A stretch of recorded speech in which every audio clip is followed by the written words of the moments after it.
요즘 들어 우리나라는 전에 경험해보지 못한 이상 기후를 경험하고 있습니다. 엄청난 강우량의 전국의 홍수 피해를 경험했습니다. 마치 아열대 기후 같은 또한 무더위를 경험하고 있습니다. 그 이유는 지구가 뜨거워지고 있기 때문이라고 말을 합니다. 이것을 우리는 지구 온난화라고 말을 합니다. 왜 지구가 뜨거워질까? 그 원인은 인간의 탐욕 때문이라고 말합니다. 공장에서 배출되는 가스나 자동차에서 내뿜는 그 가스와 열기, 그리고 오염 물질 등 석탄과 석유를 이용하여서 나오는 이산화탄소가 주된 원인이 됩니다. 이대로 가면 이 지구가 더 힘들게 될 것이라고들 얘기를 합니다. 그렇기 때문에 지금이라도 이 일에 대해서 문제에 대응할 필요가 있다고 생각이 되어집니다. 하나님께서 우리에게 주신 지구를 잘 관리해야 된다는 이야기입니다. 여러분, 우리는 아합 왕이 그의 아내 이세벨과 함께 하나님의 선지자들을 죽이고 이방신을 섬기고 하나님께 악한 일들을 행한 것을 알고 있습니다. 하나님께서 우리 인간에게 이 지구를 맡겨서 관리하라고 했음에도 불구하고 제대로 관리를 하지 못하는 것처럼 하나님께서 아합 왕에게 나라를 맡겼어요. 그런데 오히려 말씀을 전하는 선지자들을 죽이고 오히려 그의 아내 이세벨이 가지고 온 이방신을 섬기면서 바로 나라를 엉망으로 만들었어요. 그런데 이러한 아합에게 하나님께서 기회를 주고 있습니다. 생각해 보면 감당할 수 없는 난제, 큰 문제가 나타나는데 이 일을 통해서 하나님 앞에 나오라는 것입니다. 그리고 더 나아가서 회개를 하라는 것입니다. 그런데 아합 왕은 이 기회를 놓치고 맙니다. 오늘 말씀의 전체의 내용이 그런 이야기입니다. 하나님이 기회를 주실 때에 놓치지 말아라. 그 기회를 유익하게 잘 선용하라. 이제 영상 보고 말씀 계속하겠습니다.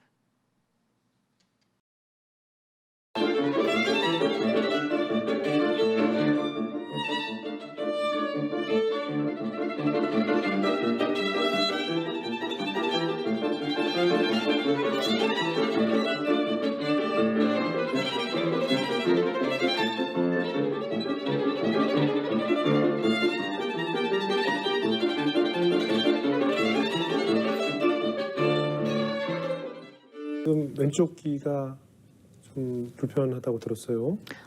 태어날 때부터 아예 안 들렸어요. 그래요? 네, 선천적으로 유전이 된 건데 이제 저희 엄마도 그게 있으시거든요. 근데 원래 이게 한 세대 걸러서 유전이 되는 거인데 네. 그래서 저희 엄마의 할아버지께서 이 컨디션을 네. 갖고 계셨어요. 그래서 당연히 저한테는 안 올 거라고 생각하셨는데 네. 이게 약간 그러니까 돌연변이처럼 네. 바로 저한테 온 거예요. 이제 바이올린을 보통 이제 왼쪽 어깨에 대고 연주하면 네. 가장 가까운 곳이 왼쪽 귀가 되잖아요. 네. 그런데 가장 가까운 스피커가 결국은 들리지 않으면 연주하는데 굉장히 뭐랄까 앰비언스를 통해서 듣게 되는 오른쪽 귀로만 듣게 되는 거잖아요. 그렇죠. 굉장히 많이 불편하지 않나요? 네, 이제 제가 궁금은 했어요. 예. 그러니까 이게 항상 모노로 듣다 보니까 그렇죠. 스테레오로 듣는 건 어떤 느낌일까? 근데 그게 어떻게 보면 그러니까 제가 다른 사람들과 소리를 좀 다르게 듣는 거잖아요. 예, 예. 근데 그 이유 때문에 조금 그러니까 제 음색 자체가 독특하다는 이야기, 조금 특별하다는 이야기를 많이 듣거든요. 그래요? 네네. 근데 그게 저한테 굉장히 큰 장점이 됐던 것 같아요. 네, 특히 음악 세계에서는 예. 약간 자기만의 목소리를 갖는 게 굉장히 중요하거든요. 예, 근데 예. 그게 그래서 저한테 숨겨진 축복이라고 할까요? 네.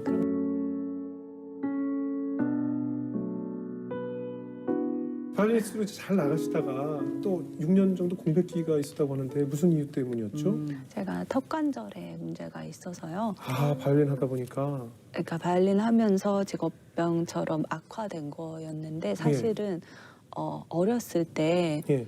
머리에 충격이 한번 심하게 왔었어요. 머리에 그 정도의 충격이 가서 여기가 이제 어긋나서, 예, 맞아요. 틀어져서 이제 그렇게 계속 성장을 하다가 너무 얇대요. 관절이랑 모든 게. 그래서 유아 수준이어서 아마 뺨만 맞아도 다 부서질 거라고 할 정도로 치료 기간이 1년 반 정도라고 얘기를 해서 네.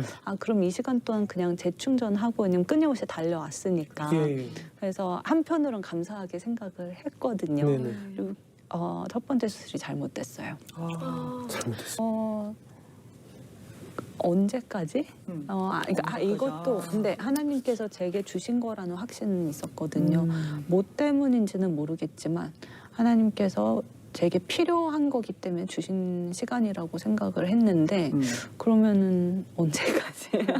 네, 그게 이제 가장 그래도 하나님의 때에 하나님의 방법으로 다시 연주하게 해주실 거라는 믿음은 있었어요.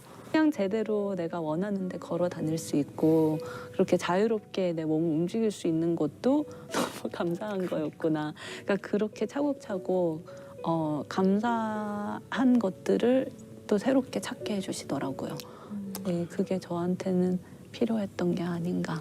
그냥 하나님께서 주셨던 그 동안의 그 많은 재능과 시간이 얼마나 감사한 것이었는지, 맞아요. 나를 얼마나 특별히 사랑하셨는지 맞아요. 생각할 수 있는 시간이 됐을 것 같아요. 네, 네. 어때요? 정말 6년 만에 그랬어요. 다시 돌아와서 첫 이제 연주를 했을 때 기억나시죠?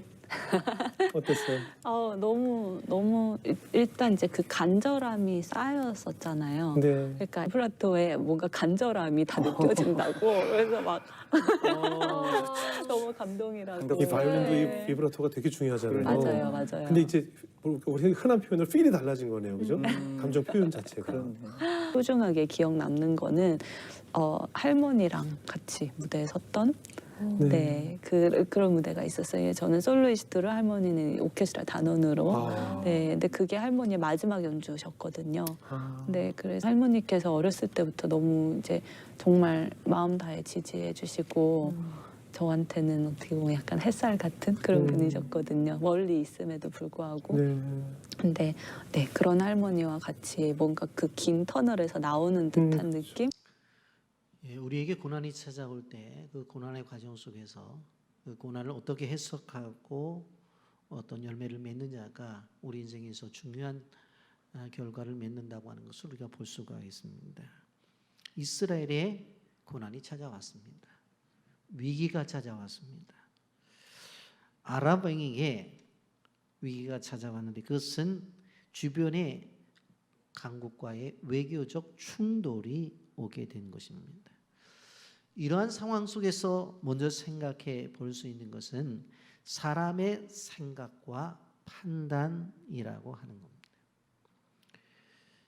그럼 이스라엘 역사에서 가장 악한 왕이었다고 한다면 아합 왕입니다. 그는 엘리야를 통해서 하나님이 역사하시는 것을 크게 보았던 사람입니다. 그런데 그의 재임 중에 국가적 위기가 닥치게 되어집니다. 적국인 아람 왕 베나닷이 군사를 이끌고 침공해 들어온 것입니다. 엘리야를 통해서 경고를 하셨지만 듣지 않자 하나님께서 이제 전쟁을 통해서 회개할 기회를 주시고자 작정을 하신 것입니다. 아람 왕 베나닷의 침략 전쟁은 엄청난 규모로 진행이 되어집니다. 베나닷은 자기의 영향력 아래에 있는 32개 나라의 왕들을 불러 모아 이제 전쟁을 일으킨 것입니다. 1절입니다. 아람의 베나닷 왕이 그의 군대를 다 모으니 왕 32명이 그와 함께 있고 또 말과 병거들이 있더라. 이에 올라가서 사마리아를 에워싸고 그곳을 치며라고 말씀합니다.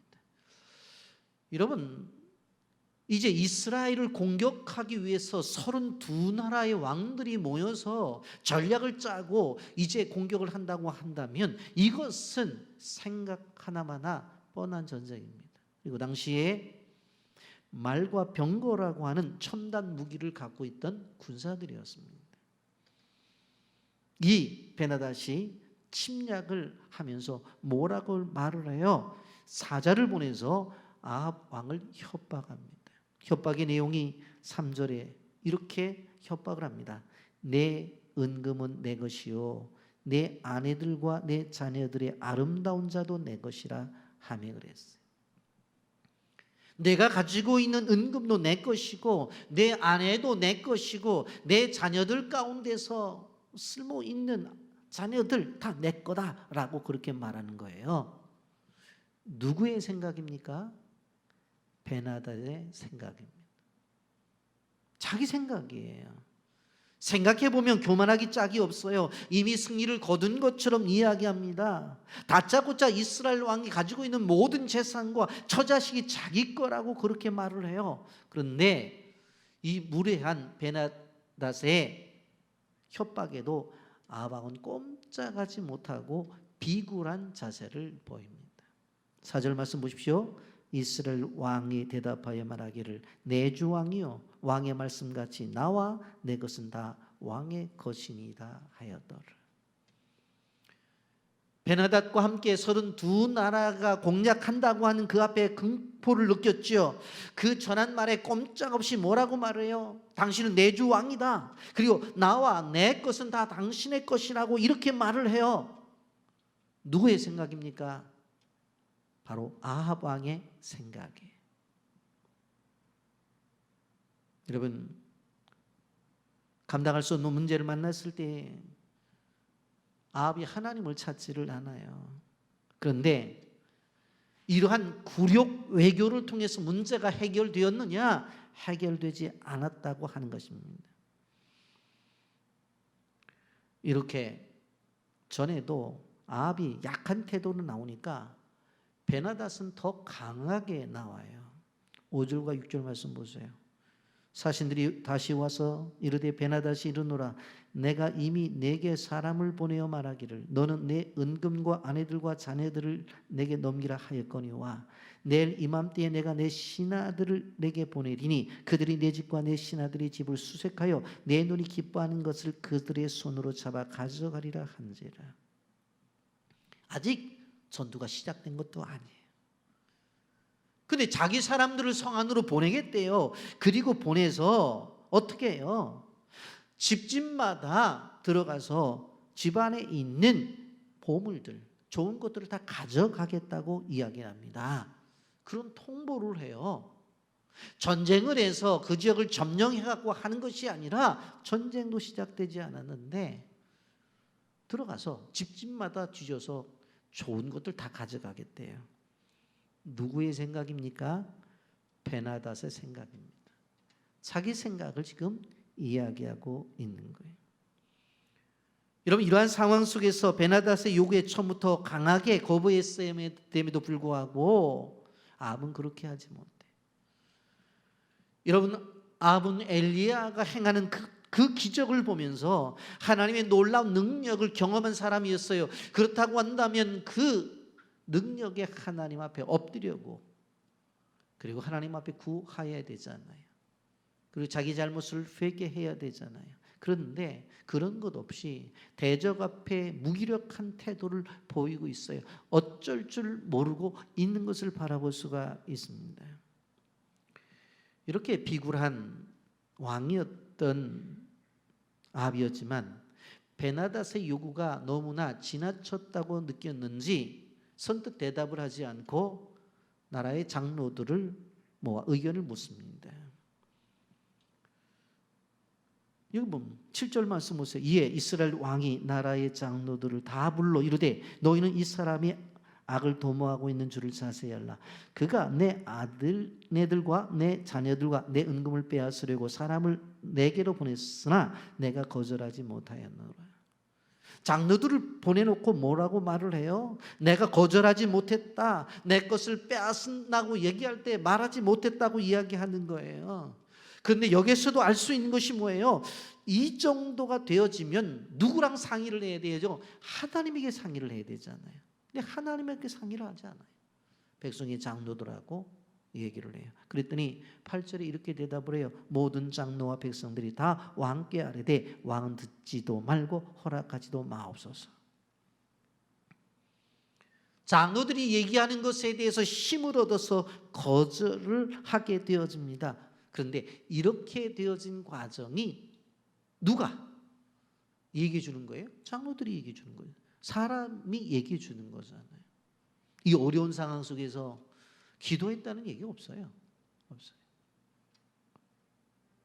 9절 말씀 보세요. 그러므로 왕이 베나닷의 사신들에게 이르되 너희는 내 주 왕께 말하기를 왕이 처음에 보내 종에게 구하신 것은 내가 다 그대로 하려니와 이것은 내가 할 수 없나이다 하라 하니 사자들이 돌아가서 보고하니라. 처음에 요구한 것 그냥 이곳에 들어와서 아내와 그리고 자녀들 데려가는 것은 허락하겠는데 집마다 다 들어와서 싹 좋은 거 가져간다는 것은 허락하지 못하겠다요. 그러면서도 베나닷을 뭐라고 말해요? 내 주 왕이다. 자기는 종이라고 이렇게 비하하는 것을 볼 수가 있습니다. 그러면서 이렇게 말을 하는 거예요. 10절과 11절 말씀에 보면 그때 베나닷이 다시 그에게 사람을 보내 이르되 사마리아에 부서진 것이 나를 따르는 백성의 무리의 손에 채우기에 족할 것 같으면 신들이 내게 벌 위에 벌을 내림이 마땅하니라며 이스라엘 왕이 대답하여 이르되 갑옷 입은 자가 갑옷 벗은 자 같이 자랑하지 못할 것이라 하라 하니라 그랬어요. 베나닷이 공격을 해서 다 진멸을 하겠다고 했더니 이제 뜻밖의 이런 이야기라는 거예요. 예? 길고 짧은 건 한번 대보자. 어떤 결과가 나타날지 모를 거다라 그렇게 이야기를 하는 거예요. 이제 그 이야기를 듣고 어떻게 해요? 베나닷이 공격 명령을 내려요. 12절 말씀입니다. 그때 베나닷이 왕들과 장막에서 마시다가 이 말을 듣고 그의 신하들에게 이르되 너희는 진영을 치라며 곧 성읍을 향하여 진영을 치니라. 여러분 여기까지 우리가 진행되어진 말씀을 가만히 보게 되어지면 베나닷은 베나닷의 생각대로 계속 이야기를 하고 있어요. 근데 아합도 마찬가지예요. 아합도 자기의 생각을 갖고 이야기를 해요. 그러다가 너무 힘드니까 장로님들을 불러가지고 상의를 해요. 그런데 내용적으로 보면 이것도 하나님에게 물은 거 아니잖아요. 사람과 상의를 한 거잖아요. 사람과 대화 속에서 이야기된 것들을 지금 행하고 있는 거잖아요. 베나댓은 베나댓대로 자기 생각을 말하고 아합은 아합대로 장로들은 장로들대로 하나님께 묻지 않아요. 그리고는 자기들의 생각을 이야기합니다. 그런데 두 번째로 우리가 생각해 볼 수 있는 것은 하나님의 생각과 판단입니다. 이제 성으로 총 공격 태세를 갖추고 이제 공격을 하려고 하고 있는 이때에 이상한 일이 벌어집니다. 아합이 악한 왕인데 그 아합을 향해서 하나님이 한 선지자를 보내십니다. 이름도 알 수 없는 무명의 선지자입니다. 성도 모릅니다. 그런데 그 선지자를 보내셔서 문제를 해결할 수 있는 방법을 알려주십니다. 여러분 13절 말씀 보십시오. 한 선지자가 이스라엘의 아합 왕에게 나아가서 이르되 여호와의 말씀이 내가 이 큰 무리를 보느냐 내가 오늘 그들을 내 손에 넘기리니 너는 내가 여호와인 줄을 알리라 하셨나이다. 한 선지자가 아합에게서 와서 뭐라고 말을 하냐면 하나님께서 내게 말씀을 하셨는데 이 큰 무리를 내가 오늘 내 손에 넘기겠다. 이유는 내가 여호와인 줄 좀 알았으면 좋겠다. 그 목적을 위해서 이 전쟁에 승리를 줄 것이라 그렇게 말씀을 하시는 거예요. 하나님은 하나님의 생각을 이야기하셔요. 하나님은 하나님의 생각을 말씀하시고 계신다고요. 그러면서 승리를 약속하시는 거예요. 우린 잘 이해가 되지 않잖아요. 하나님 잘 믿지도 않고 우상에 빠진 아합, 이스라엘 백성들에게 왜 이런 승리를 약속을 하시는가? 하나님은 이런 기회를 통해서라도 하나님이 참 하나님이신 것을 깨닫기를 원한 거예요. 엘리야를 통해서 깨닫기를 원했는데도 깨닫지 못하는 그들 보면서 그래, 또 한 번에 큰 일을 통해서 하나님의 하나님됨을 좀 깨달아라. 그래서 시작을 한 거예요. 여러분, 이런 고난의 때가 오게 되어지면 기쁜 기도 속에서 하나님을 경험하게 되어지죠. 그런데 오늘 이 본문을 통해서 우리가 알아야 될 것은 뭐냐면 하나님이 주시는 축복과 성공을 통해서도 하나님을 우리는 인정하고 그 하나님 앞에 영광을 돌려야 된다고 하는 것입니다. 많은 사람들이 고난 속에 있을 때 하나님을 찾죠. 그런데 모든 것이 이루어지면 그 모든 것이 내가 이루어진 줄로 생각하고 교만해지는 것을 볼 수가 있습니다. 여러분, 하나님이 이제 말씀하시는 내용, 그것을 받는 아합을 주의 깊게 볼 필요성이 있습니다. 14절의 말씀을 보면 아합이 이르되 누구를 통하여 그렇게 하시리까? 대답하되 여호와의 말씀이 각 지방 고관의 청년들로 하리라 하셨나이다. 아합이 이르되 누가 싸움을 시작하리까? 대답하되 왕이니이다. 이 짧은 한 기절 속에서 기도와 응답의 이야기들이 나오는 것을 볼 수가 있습니다. 아합은 이러한 뜻밖의 이야기를 들어요. 그리고 선지자에게 묻는 거예요. 선지자에게 묻는 것은 하나님이 보낸 선지자이기 때문에 하나님에게 묻는 거예요. 기도라고요. 이것이 기도라고요. 누구를 통해서 그렇게 하려고 하십니까? 물었어요. 그랬더니 선지자가 각 지방 고관의 청년들로 하리라 하셨나이다. 청년들을 통해서 할 것이다. 응답이죠. 아합이 이르되 누가 싸움을 시작합니까? 그렇다면 싸움을 시작은 누가 하는 거죠? 물었어요. 기도죠. 그랬더니 답이 나와요. 대답하되 왕이니이다. 왕이 시작할 거다. 이렇게 한 기절 속에서 기도와 응답이 나오는 거예요. 여러분, 실질적으로 이 전쟁에서 젊은이들을 앞세운다고 하는 이야기를 하나님이 하시고 계신데 이것은 이외에 작전 지시예요. 왜? 이들은 전쟁의 경험도 없는 젊은이들이기 때문에 그런 거예요. 그리고 숫자도 얼마 되어지지를 않아요. 근데 여기서 재미있는 것은 아합이 그대로 따라간다는 거예요. 아합이 순종을 한다는 거예요. 여러분, 그래서 수를 세보는 거예요. 15절에 보세요. 아합이 이에 각 지방 고관의 청년들을 계수하니 230명이요 이외의 모든 백성 곧 이스라엘의 모든 자손을 계수하니 7,000명이었더라. 고관의 청년들이 세어봤더니 232명이고 뒷받침할 군인들을 세어봤더니 한 7,000명 정도 되어지는 거예요. 여러분, 생각을 해보세요. 32개의 나라가 연합전선을 피워서 이렇게 군사들이 침략을 하고 있는데 여기에 젊은이 232명과 뒤에 7,000명 정도의 군사를 가지고 이걸 대항한다고요? 말도 안 되는 이야기예요. 왜냐하면 지금까지 이스라엘도 전쟁에 나가게 되어질 때에 수만에서 수십만을 데리고 나가서 전쟁에 임했던 사람들이에요. 그런데 지금 이 숫자밖에 되어지지 않는데 숫자를 세고 전쟁을 하겠다고 하는 아합, 한번 여러분 생각해 보세요. 지금 베나닷은 뭐하고 있어요? 16절에 보면 그들이 정오에 나가니 베나닷은 장막에서 돕는 왕 32명과 더불어 마시고 취한 중이라.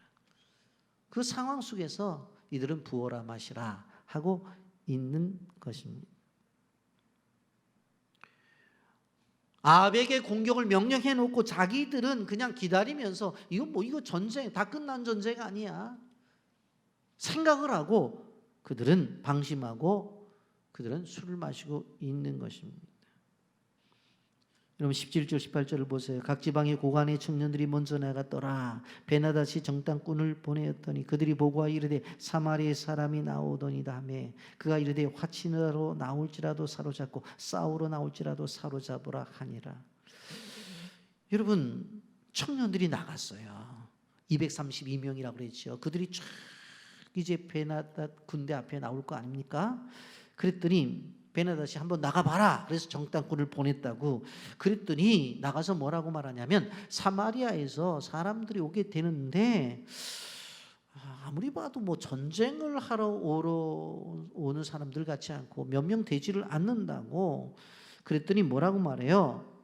베나닷이 야 화친하러 오더라도 사로잡고 싸우려 나올지라도 사로잡으라. 얼마 되지 않는 그 사람들이기 때문에 그러한 보고를 하니까 아마 백기를 들고 항복하러 나올 수도 있어. 그런데 항복하러 나와도 붙잡아. 그리고 싸우려고 나와도 붙잡아. 아마 화친하러 나오는 사절단 아닌가 생각을 했었을 거예요. 그래서 다 사로잡으라고 편안하게 생각해요.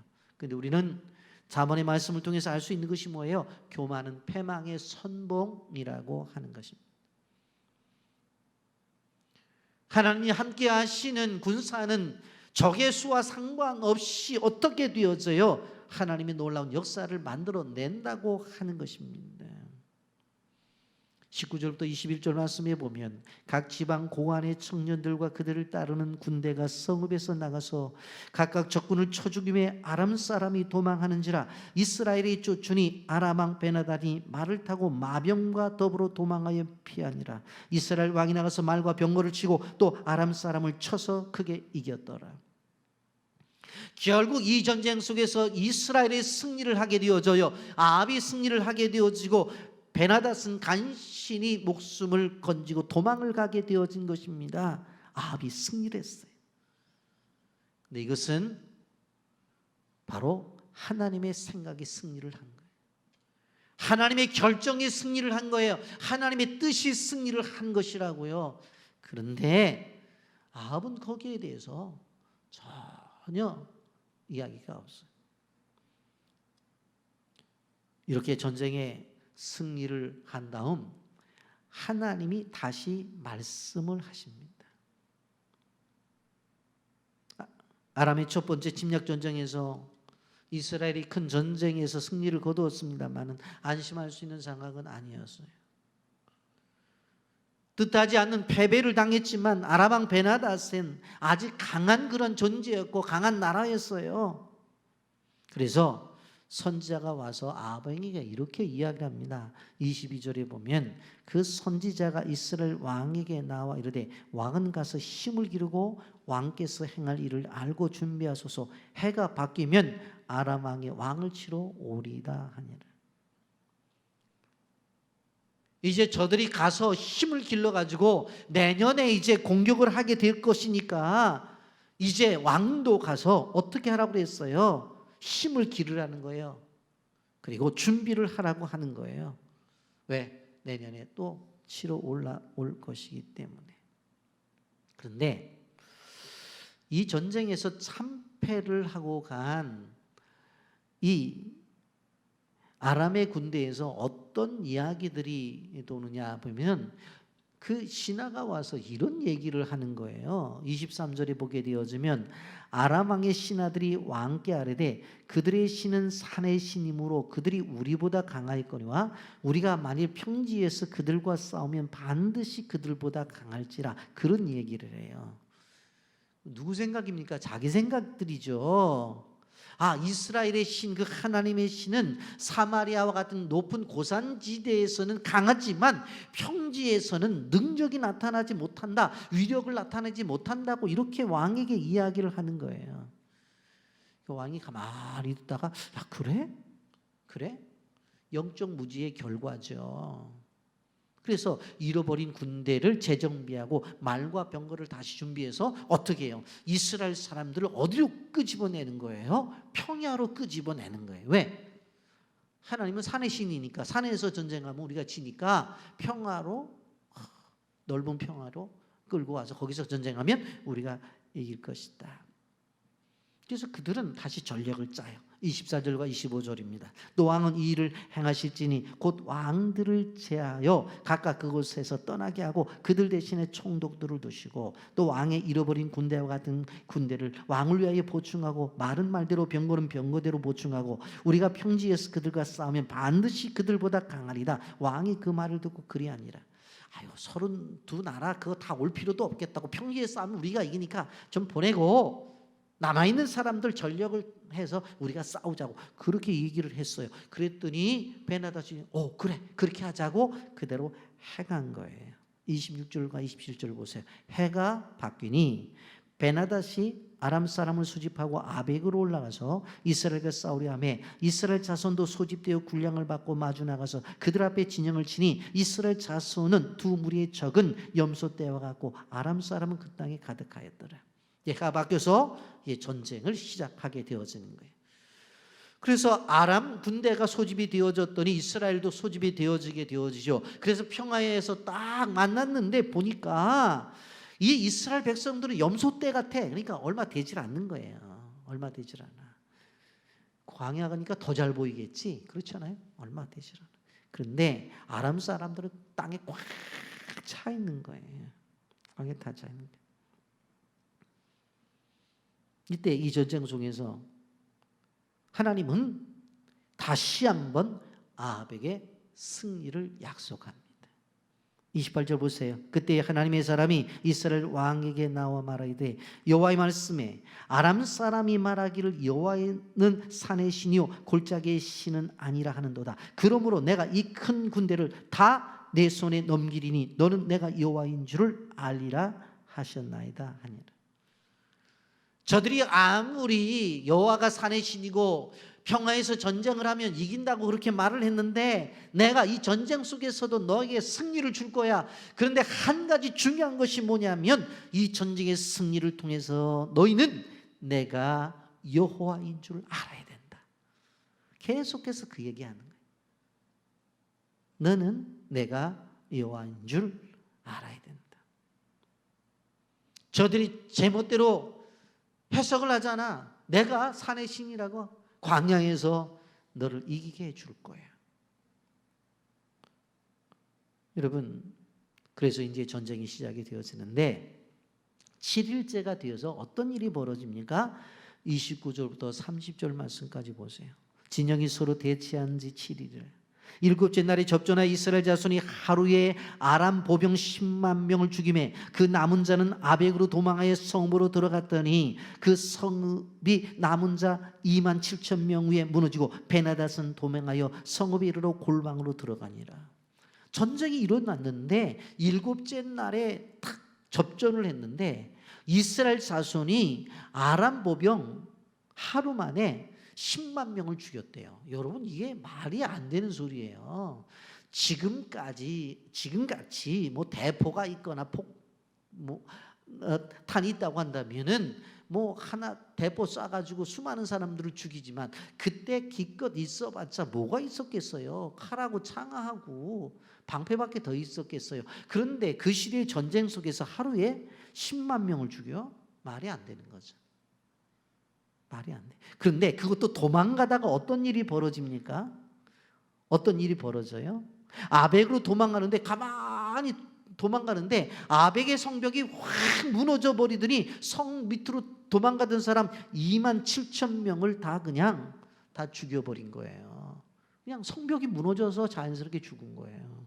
그리고는 베나닷 왕은 어떻게 해요? 그 안에 있는 골방으로 도망가 숨은 거예요. 여러분, 하나님이 산 속에 계시는 하나님만인가? 아니잖아요. 들판에서도 승리를 주시잖아요. 그리고 더 나가서 어떻게 해요? 성벽이 무너져서 그냥 2만 7천 명을 한꺼번에 죽이는 능력이 나타나잖아요. 자, 요 정도 되면 하나님 인정해야 돼요? 안 해야 돼요? 말해봐요. 해야 되잖아요.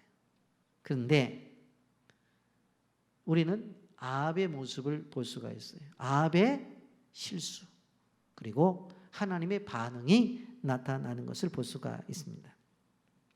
이 다급해진 베나닷의 참모들이 굵은 배로 허리를 묶고 테두리에 머리를 이고 눈물을 뚝뚝 흘리면서 와서 사정을 하는 장면이 나오는 것을 볼 수가 있습니다. 31절부터 32절까지인데 그의 신하들이 그에게 말하되 우리가 들은즉 이스라엘 집의 왕들은 인자한 왕이라 하니 만일 우리가 굵은 배로 허리를 동이고 테두리에 머리를 쓰고 이스라엘 왕에게 나아가면 그가 혹시 왕의 생명을 살리리라 하고 그들이 굵은 배로 허리를 동이고 테두리에 머리를 쓰고 이스라엘 왕에게 이르되 왕의 종 베나닷이 청하기를 내 생명을 살려주옵소서 하더이다. 아합이 이르되 그가 아직 살아있느냐? 그는 내 형제니라. 그래가지고 정말 이들이 굵은 배로 허리를 동이고 머리에 머리띠를 하고 눈물을 뚝뚝 흘리면서 살려달라고 그러면 살려줄 거라고 하니까 그대로 했어요. 그랬더니 아합이 뭐라고 말해요? 그래? 살려줄게. 우리 형제지 하면서 살려주었다는 이야기입니다. 얼마 전의 모습과는 전혀 다른 모습이 나타나는 것을 볼 수가 있습니다. 그런데 문제는 이것이 뭐예요? 사실이 아니라 연극이었다고 하는 거예요. 연극이었다고 하는 거예요. 근데 그 앞에서 내 형제라고 이야기를 해요. 예? 그래서 어떻게 나타나요? 33절에 보면 그 사람들이 좋은 징조로 여기고 그 말을 얼른 받아 대답하여 이르되 베나닷은 왕의 형제니이다. 왕이 이르되 너희는 가서 그를 인도하여 오라. 베나닷이 이에 왕에게 나오니 왕이 그를 병거에 올린지라. 아니 저 아방이 형제라고 말합니다. 그래? 이때를 놓치면 안 되지 하고 어떻게 되어져요? 베나닷이 이에 왕에게 나오니 왕에게 나오면서 뭐라고 말해요? 아유 형님 평안하셨습니까? 그동안 얼마나 고충이 많았습니까? 우리가 속 많이 썩였죠? 아유 자네인가 하면서 악수하면서 여기에 보면은 왕이 그를 병거에 올린지라. 뭐예요? 왕이 타는 요즘 말로 말하면 승용차에 같이 타고 가자 하고 같이 그 차에 올렸다는 그 얘기를 하고 있는 거예요. 그랬더니 베나닷이 뭐라고 말을 하는 줄 알아요? 아합을 보자마자 아합의 허영심을 부추겨요. 34절에 이렇게 말합니다. 베나닷이 왕께 아뢰되 내 아버지께서 당신의 아버지에게서 빼앗은 모든 성읍을 내가 돌려보니이다. 또 내 아버지께서 사마리아에서 만든 것 같이 당신도 다메섹에서 당신을 위해 거리를 만드소서. 아합이 이르되 내가 이 조약으로 인해 당신을 높이리다 하고 이에 더불어 조약을 맺고 그를 놓았더라. 승용차 타자마자 뭐라고 말하냐면 우리 아버지가 빼앗아 온 거 다 돌려주겠다고, 땅도 돌려주고 다 돌려주겠다고 그러면서 뭐라고 말하냐면 내 아버지께서 사마리아에서 그 거리를 만들었는데 이제는 이 정도 되니까 아방이요, 이제 다메섹에서 아왕의 거리를 만들어라. 아왕의 거리. 그러니까 우리식으로 말한다면 율곡로, 세종대왕로 이렇게 길을 만들듯이 아합로를 만들어. 아합로. 그랬더니 기분이 좋아가지고 악수하고 조약 맺고 우리 서로 이제는 침공하는 거 아니다. 빨리 집에 가. 이에 더불어 조약을 맺고 그를 놓았더라. 하나님은 죽이라는 사람이에요. 이 사람. 하나님이 죽이라는 사람이에요. 근데 빨리 집에 가래. 빨리 집에 가. 가는데 힘들어? 차 하나 빼줄 테니까 빨리 차 타고 가. 이렇게 해준 거예요. 원수들이 한 말, 그 한 말 때문에 하나님의 원수라고 생각하는 그 괴순 베나닷을 놓아줘요. 하나님의 뜻을 전적으로 무시하는 거예요. 하나님의 생각을 무시하는 거예요. 여러분, 은혜를 받을 자격이 없는 자에게 은혜를 주셨으면 그것에 감사해서 그 은혜를 보답하는 삶을 살아가야 되는데 그렇지 않잖아요. 회개가 없어요. 하나님 앞에 돌아오라고 끊임없이 하나님이 기적을 경험케 했는데 하나님 앞에 돌아오지 않는다고 하는 거예요. 자기가 연약하다고 느꼈을 때는 비굴한 모습이 보여갖고 내주 왕이요, 왕입니다. 나는 종입니다. 그리고 하나님이 승리를 주셨더니 교만해져가지고 이제는 자기가 무슨 큰 인물이라 된 것처럼 이제 교만해지는 게. 여러분 이게 아주 잘못돼. 조금 자기가 좀 부족함을 느끼면 그냥 비굴해지고 자기가 좀 나은 것 같으면 교만해지고, 교만과 비굴을 왔다 갔다 하면서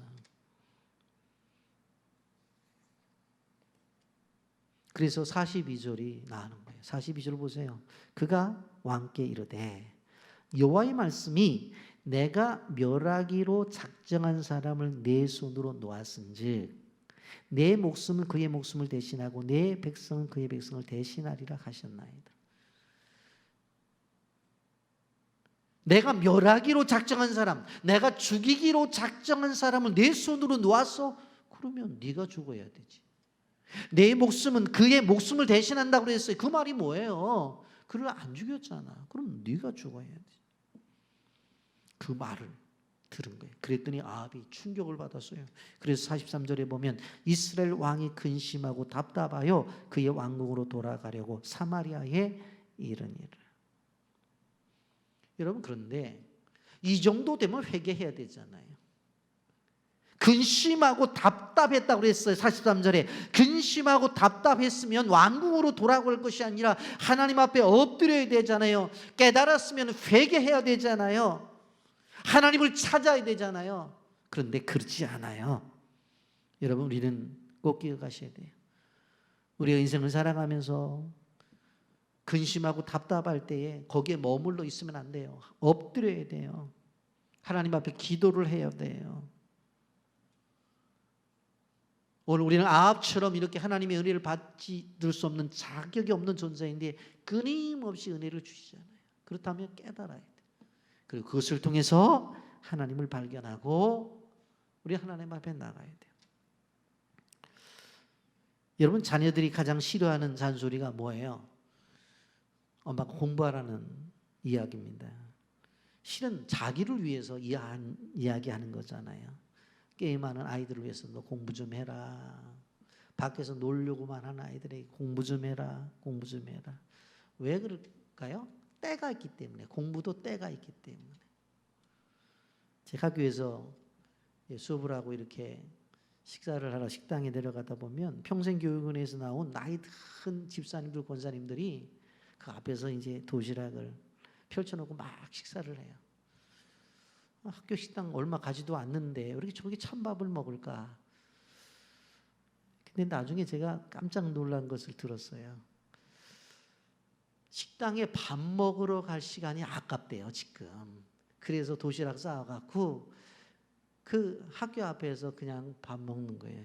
제가 속으로 그랬어요. 겉으로 그러면 또 그분들도 존심상하니까 공부할 때쯤 공부 열심히 좀 하시지. 나이 들어 공부 안 하라고 그러는구나. 여러분, 공부도 때가 있는 거예요. 은혜 받는 것도 때가 있는 거예요. 하나님이 때를 따라서 은혜를 주신다고 그랬잖아요. 힘든 일을 만나서 하나님을 찾으셔야 돼요. 근데 찾지 않음에도 불구하고 하나님이 찾아오셨잖아요. 그래서 은혜를 주셨잖아요. 일이 술술 풀렸어요. 그때야말로 하나님 앞에 영광을 돌려야 될 때잖아요. 그런데 안 하잖아요. 끊임없이 우리의 인생의 삶 속에서 고난이 찾아와도 하나님을 찾아가고 일이 잘 되어져도 하나님을 찾아가야 될 때라는 것을 우리는 기억해야 되는 거예요. 우리가 고난이 있을 때만 하나님 찾아가는 게 아니에요. 일이 잘 될 때도 하나님 찾아가야 되는 거예요. 여러분, 무더위와 함께 여름철이 다가오고 있습니다. 많은 사람들이 무슨 생각을 해요? 휴가를 내서 바다로, 계곡으로. 그 생각에 늘 있죠. 우리는 휴가 때가 돼도 하나님을 찾는 기회로 삼기 위해서 생각을 해봐야 돼요. 학생들은 방학 때 어떻게 하면 하나님을 찾을까? 또 직장인들은 휴가를 맞아서 어떻게 하면 하나님을 찾을까? 쉼의 시간에 성경을 읽고 기도하고 또 말씀을 듣고 하나님 앞에 엎드리는 그런 모습들을 하나님은 원하신다고 하는 것을 기억하시기를 바랍니다. 철저하게 우리 인생을 살아가면서 사람의 생각과 사람의 판단이 아니라 하나님의 생각과 하나님의 판단 속에 살아가 여러분의 인생이 승리가 기를 예수님의 이름으로 축복합니다. 아멘.